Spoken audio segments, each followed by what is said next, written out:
Hi, my name is Patricia, and this is how I make stuffed pork chops. First, you get you a good, nice slice of meat, big, thick piece. You cut a slice in it to where you end up with a pocket.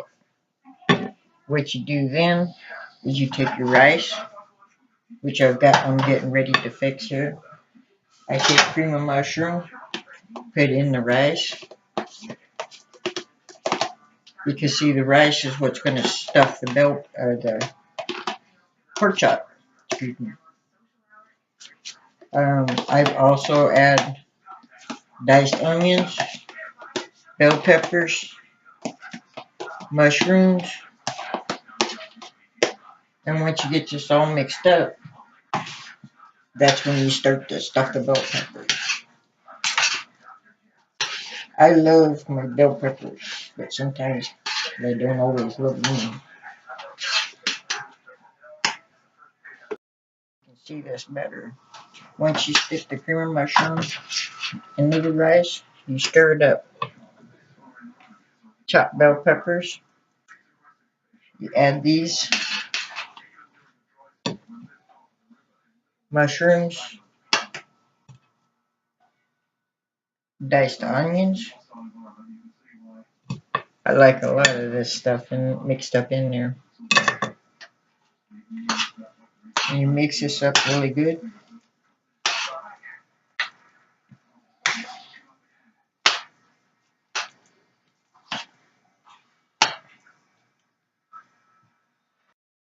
Once you get that done and it's all mixed up,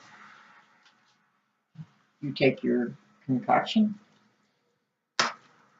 and stuff it in your pocket, your pork chop pocket. Stick it in your bake pan.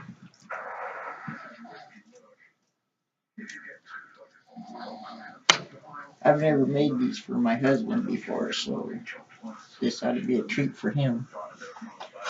Alright, I got them in there.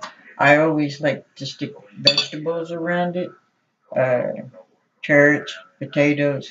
Potatoes always leave the skin on. It leaves your flavor, and that's where a lot of your vitamins are, believe it or not. Take your extra concoction and just kind of pour it over the top of the pork chops like this. Over top of the potatoes. See, this is where it gives your pork chops a lot of moisture.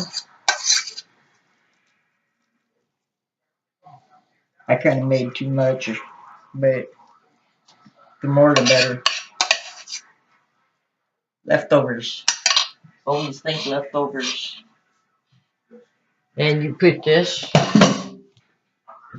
in the oven and let it bake for 45 minutes to an hour. Oh, I always cover everything with tinfoil. Packs in the juice.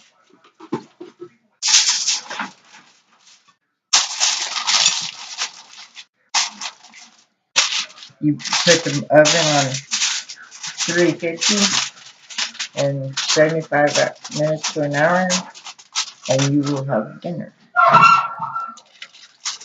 And it's really good. Thank you.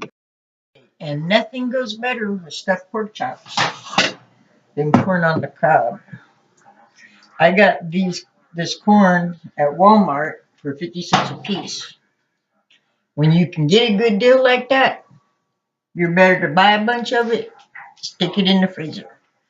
The way that you do corn is you don't cook it all the way. When you peel it, you put it in there, you cook it a little bit, just enough to get the flavor, and then you freeze it. So when you cook your corn, all you got to do is cook it the other half.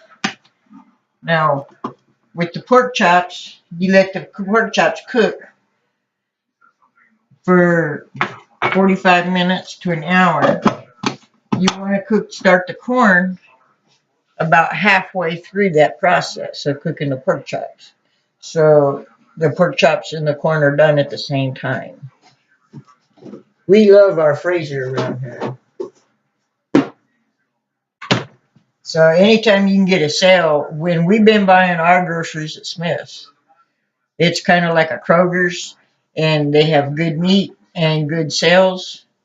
So if you're ever in Kingman, that's where you shop.